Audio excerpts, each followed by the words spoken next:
Saya mewakili sekumpulan warga negara yang kebetulan tadi sudah disebutkan oleh Pak Repli. Kebetulan terdiri dari 9 jenderal, kemudian 6 kolonel, ada 2 mantan hakim agung dan mantan lawyer. Jadi jumlahnya ada 17 orang. Kami sebagai prinsipal mengajukan gugatan citizen lawsuit ini karena kami melihat ada ketidakprofesionalan aparat penegak hukum. Yang tadi dikatakan ada diduga penyelundupan pasal-pasal hukum. Ada abuse of power. Kita tahu ini masalahnya pertama kan karena gugatan jasa palsunya Jokowi. Kemudian bisa justru yang menuntut itu belum mendapat keterangan ini jasanya. Tahu-tahu dia ditersangkakan. Kan namanya ini kriminalisasi terhadap warga negara. Terima kasih Pak Repli. Assalamualaikum warahmatullahi wabarakatuh. Waalaikumsalam. Salam sejahtera bagi kita semua. Saya mewakili sekumpulan warga negara yang kebetulan tadi sudah disebutkan oleh Pak Repli. Kebetulan terdiri dari 9 jenderal, kemudian 6 kolonel, ada 2 mantan hakim agung dan mantan lawyer. Jadi jumlahnya ada 17 orang. Kami sebagai prinsipal mengajukan gugatan citizen lawsuit ini karena kami melihat ada ketidakprofesionalan aparat penegak hukum. Yang tadi dikatakan ada diduga penyelundupan pasal-pasal hukum. Ada abuse of power yang mengakibatkan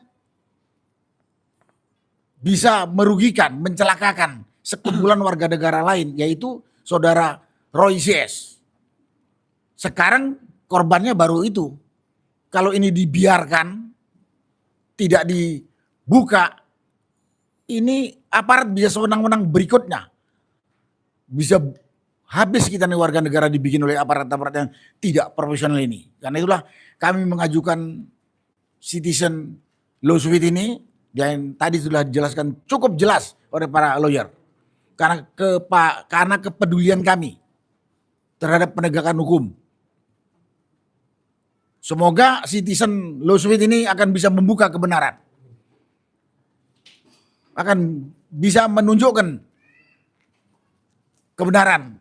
Dan buntutnya nanti, akhirnya nanti itu akan bisa menenangkan kita rakyat. Jangan seenaknya saja aparat penegak hukum. Dalam hal ini adalah Polda Metro Jaya. Kita tahu ini masalahnya pertama kan karena gugatan jasa palsunya Jokowi. Kemudian bisa justru yang menuntut itu belum mendapat keterangan ini jasanya. Tahu-tahu dia ditersangkakan. Kan namanya ini kriminalisasi terhadap warga negara. Itulah latar belakang kenapa kami sekumpulan warga negara ini mengajukan citizen lawsuit kepada Polda Metro. Sekian yang bisa saya sampaikan secara singkat karena tadi sudah dijelaskan secara jelas oleh lawyer kami. Terima kasih. Wassalamualaikum warahmatullahi wabarakatuh. Waalaikumsalam warahmatullahi wabarakatuh. Silakan mungkin akan ditambahkan Pak Muryono Aladin, Laksamana ya? Laksamana pertama. Silakan. Geser mic-nya. Ini digeser. Oke, sorry. Oke, digeser. Baik, terima kasih. Assalamualaikum warahmatullahi wabarakatuh. Teman-teman media yang kami hormati, tadi telah disampaikan oleh Mayor Jenderal TNI Purnawirawan Sunarko MD, kenapa kami yang tergabung dalam Forum Purnawirawan Prajurit TNI mengajukan citizen lawsuit. Bahwa karena apa? Karena terjadi abuse of power, ya, kemudian terjadi penyelundupan pasal-pasal pemidanaan, ya, yang tidak sesuai dengan kasusnya, sehingga ini akan merugikan teman-teman kami, ya, Mas Roy dan kawan-kawan terhadap apa yang dilakukan oleh Dinas Reserse Kriminal Umum Polda Metro Jaya. Oleh karena itulah kami mengajukan ke Pengadilan Negeri Jakarta Selatan untuk supaya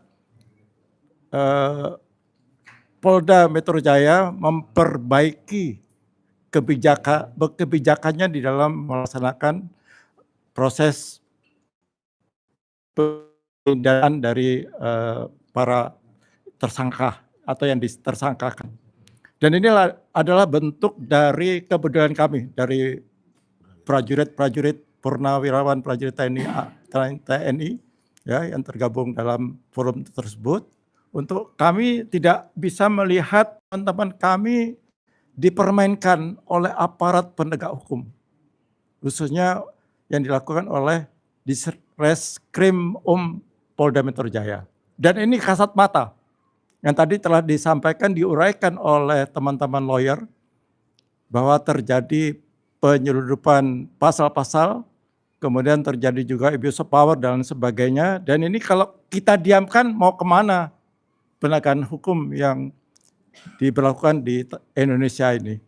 Inilah bukan hanya kepada Mas Roy dan kawan-kawan, tentunya ini kepada semua kita. Kalau kita mendapatkan suatu mendapatkan suatu tindakan yang tidak sesuai dengan apa yang kita perbuat, tentunya kita akan melakukan, tidak akan melakukan pembiaran, dan kita tentunya akan melakukan perlawanan.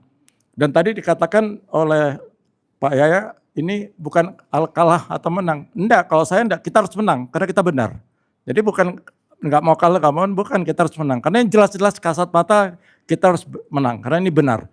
Ini kalau kita sampai kalah ya kita berarti masih ada yang tidak benar di dalam pelaksanaan pengadilan di tanah air kita ini. Ya, demikian mungkin tambahan dari saya sebagai salah satu penandatangan CLS yang kami ajukan di lawyer kami. Terima kasih. Wassalamualaikum warahmatullahi wabarakatuh. Waalaikumsalam warahmatullahi wabarakatuh. Selain dua mantan jenderal, kita bilang aja jenderal, pokoknya yang namanya Laksamana sama jenderal itu ya jenderal. Ini ada mantan Hakim Agung Pak Dwi Sucipto ya? Dwi Cahyo yang juga menjadi bagian dari 17 penggugat. Silakan. Mungkin sebagai mantan Hakim Agung apa yang dilihat dalam proses ini? Silakan. Baik, terima kasih. Assalamualaikum warahmatullahi wabarakatuh. Saya hanya ingin menambahkan, tetapi saya tidak akan mengulang apa yang sudah disampaikan oleh Bang Refli dan Pak Sunarko dan Pak Mur, tetapi saya akan melihat dari sisi hukum dan inilah saat yang kami tunggu-tunggu sebetulnya. Jadi mengenai apa yang tadi juga disampaikan oleh Bang Refli, ada satu hasil pemeriksaan dari Polri, kemudian yang sudah dikirim ke kejaksaan, kemudian dikembalikan oleh jaksa. Betul yang disampaikan oleh Bang Refli tadi, ini nggak bisa lama-lama.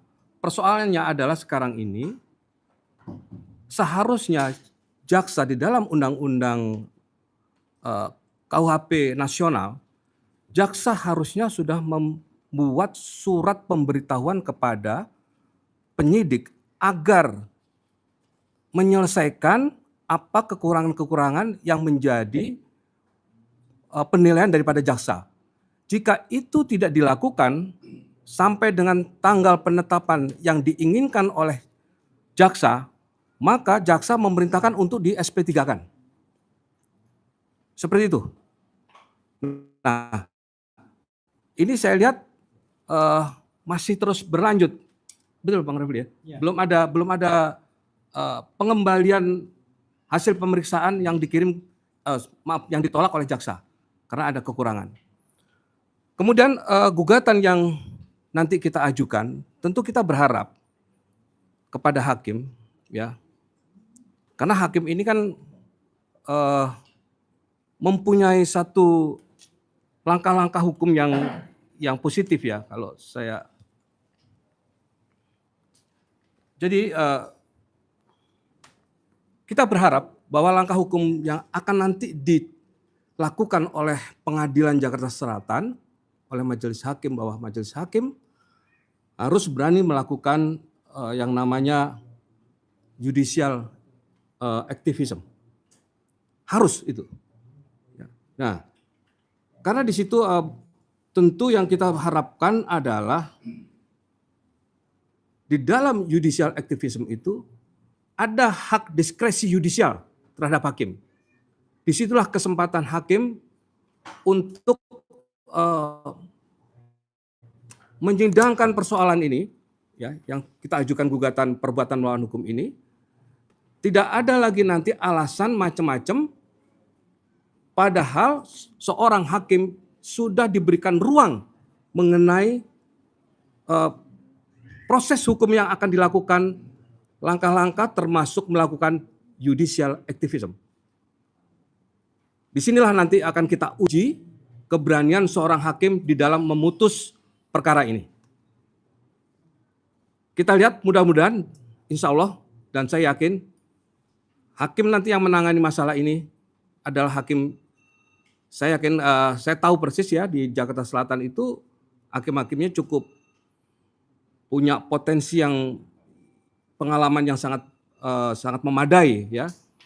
Ya di Jakarta kalau sudah masuk di Jakarta, di DKI itu tentu hakim-hakim pilihan semua. Dan saya yakin hakim-hakim di Jakarta Selatan nanti itu akan melakukan yang terbaik yang akan memenuhi keadilan untuk kita semua. Terima kasih. Assalamualaikum warahmatullahi wabarakatuh. Waalaikumsalam warahmatullahi wabarakatuh. Kawan-kawan semua ya, sebelum kita lanjutkan dengan materi Troya, saya ingin memberikan kesempatan kepada kawan-kawan kalau ingin bertanya. Jangan sampai sudah jauh semua, nanti apa maksudnya ini dan lain sebagainya. Ada nggak yang mau bertanya? Silakan. Agak gede suaranya. Bang izin saya dari Kompas TV. Iya. Artinya sekarang kasusnya itu di Polda itu statusnya P19 atau seperti apa? Ya. Kan dikembalikan dari kejaksaan ke penyidik gitu ya. Ya. Nah, yang kedua mungkin sedikit aja Bang, mungkin konklusi aja dari gugatan ini Ya. seperti apa? Tadi penyuluhan kelalaian dan juga penyuluhan hukum yang dimaksud itu seperti apa? Iya, nanti saya minta Pak Yaya akan menambahkan ya. Kalau soal P19 sebenarnya kan time frame-nya udah lewat. Karena kan kasus itu hasil penyidikan diajukan pada tanggal 13 Januari. Kemudian dikembalikan pada hari ke-13 yang saya mendapatkan informasi langsung dari dari jaksa ya. Itu berarti kalau 13 tambah 13 itu 26 kan. Nah berdasarkan KUHP yang lama itu kan ini menggunakan KUHP yang lama karena menggunakan pasal peralihan itu. Nah mereka menggunakan KUHP yang lama, berdasarkan KUHP yang lama pasal 138 ayat 2. Hanya ada waktu 14 hari sebenarnya untuk memperbaiki apa yang diminta dan kemudian dikembalikan lagi dan menjadi P21 atau apapun. Nah sekarang kalau kita hitung dari tanggal 26 atau 27, kalau 26 kan ulang tahun saya, 27 14 hari, ya udah lewatnya kebangetan sudah. Nah dalam lewat yang kebangetan itu kita bicara antara praktik di lapangan dan hukum yang tertulis di dalam undang-undang. Jadi banyak sekali hal-hal yang sifatnya salah kaprah, tetapi dianggap benar. Padahal undang-undang mengatakan Anda hanya punya waktu 14 hari untuk memperbaiki dan setelah itu harus disampaikan. Nah terhadap lampaunya waktu 14 hari ini ya pada saatnya kami akan menggugat juga dalam tanda kutip ya. Menggugat itu langsung mempermasalahkan atau mungkin mengajukan juga gugatan perbuatan melawan hukum juga. Nanti kita akan lihat langkah-langkah yang kita pikirkan. Tapi intinya adalah kita ingin langkah-langkah yang substantif, bukan langkah-langkah yang gosip murahan, kira-kira begitu. Jadi langkah yang substansi bagaimana menyelesaikan masalah hukum ini agar kemudian menjadi pembelajaran publik. Itu ya yang akan kita sampaikan. Kemudian mengenai gugatan ini, apa sih maksudnya? Memang tadi secara ketika dibacakan memang tidak mudah bagi orang yang non hukum untuk memahaminya.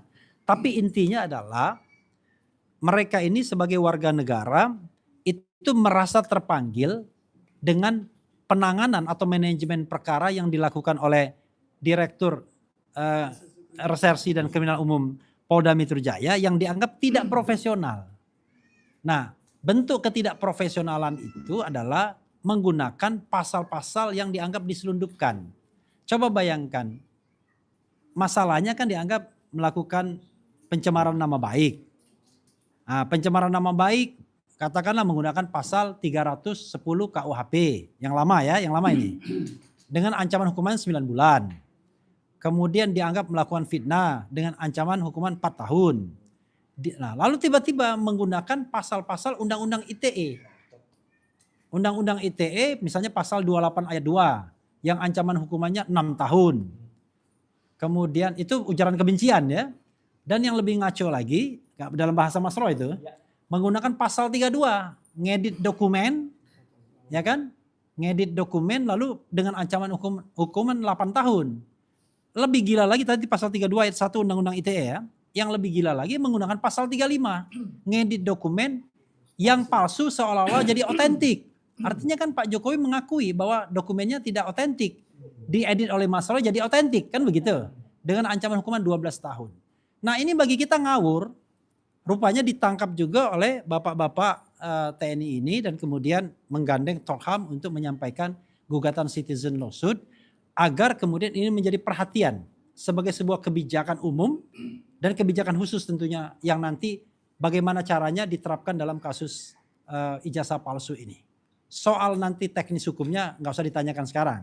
Intinya adalah kita meminta bahwa ada kebijakan yang tidak menggunakan abuse of power dengan cara menyelundupkan hukum untuk sebuah kasus yang sesungguhnya kasus dia adukan pencemaran nama baik tiba-tiba dipakai pasal-pasal lain yang tidak relevan dan bahkan mengkonfirmasi seolah-olah Pak Jokowi mengakui ijazahnya palsu lalu diedit oleh Mas Roy jadi asli kan begitu dengan penggunaan pasal 35 Undang-Undang ITE itu paham ya? Oke. Ada lagi yang mau bertanya? Oke. Oh tambahkan silakan. Kalau tambahkan Bapak harus bergeser ke sini. Bergeser Pak Dwi mungkin ya. Pak Dwi aja. Pak Dwi nggak apa-apa. Pak Dwi. Geser Pak Dwi. Nah biar tidak ini. Pak Dwi yang bergeser. Ya enggak. Ini masalahnya di sini. Jangan di sini aja. Masalahnya teman-teman nanti marah ya. Nah, nih silakan. Baik ya, tadi udah disampaikan sama pimpinan. Jadi penyidikan yang dilakukan di sini saat ini ya dilakukan dengan menyelundupkan pasal-pasal 27A, pasal 32 ayat 1 dan 35 Undang-Undang ITE. Kemudian di sini juga tadi sudah sampaikan juga menyelundupkan adanya korban 3 orang. Nah di situ yang melapor itu jadi korban kaitan dengan ini ya, karena dia seolah-olah korban. Karena dia melapor yang menentukan pasal siapa. Yang menentukan pasal siapa? Berarti dari Ditreskrim ya kan? Nah itulah penyelundupan pasal di situlah muncul ya. Jadi korban mereka itu yaitu Andi Kurniawan, Lecumanan dan Samuel Syuken ya. Seolah-olah jadi korban. Ya, termasuk penyelundupan pasal 28 ayat 2 Undang-Undang ITE tadi sudah disampaikan. Saat ini juga diajukan gugatan citizen lawsuit karena ini atas keprihatinan warga negara dan menimbulkan kekecewaan ya terutama untuk Forum Purnawirawan TNI ya dan kita semua ya kaget kita kalau dibiarkan seperti ini mau jadi apa kita hukum kita ke depan ya sehingga diharapkan penyidikan akan menunggu gugatan citizen lawsuit sampai dengan selesai. Artinya citizen lawsuit ini kan perdata itu harus didahulukan jadi otomatis untuk pidana itu terkait dengan kasusnya Pak Roy Suryo CS nggak bisa lanjut dulu dong kalau citizen lawsuit sementara lagi berjalan gitu. Mau berjalan sebulan, 2 bulan, setahun, 2 tahun nggak tahu terserah dari pengadilan ya. Nah seperti itu ya. Kemudian berdasarkan pasal 139 KUHP dan atau Perma nomor 1 tahun 56 dan SEMA nomor 4 tahun 80 silakan nanti dilihat ya. Sehingga sepatutnya penyidikan Polda Metro Jaya itu harus menunggu selesainya gugatan citizen lawsuit. Terjawab ya tadi pertanyaannya. Jadi kalau dikaitkan dengan adanya penundaan dan lain sebagainya itu jawabannya udah sangat-sangat lengkap karena kalau namanya perdata lagi berjalan ya pidananya otomatis ya nggak boleh diinikan dulu ya harus menunggu selesai. Ya. Makasih. Ya untungnya kita ngerti bahasa Indonesia diinikan dulu. Kita sama-sama. di ini kan. Ya, sudah paham ya?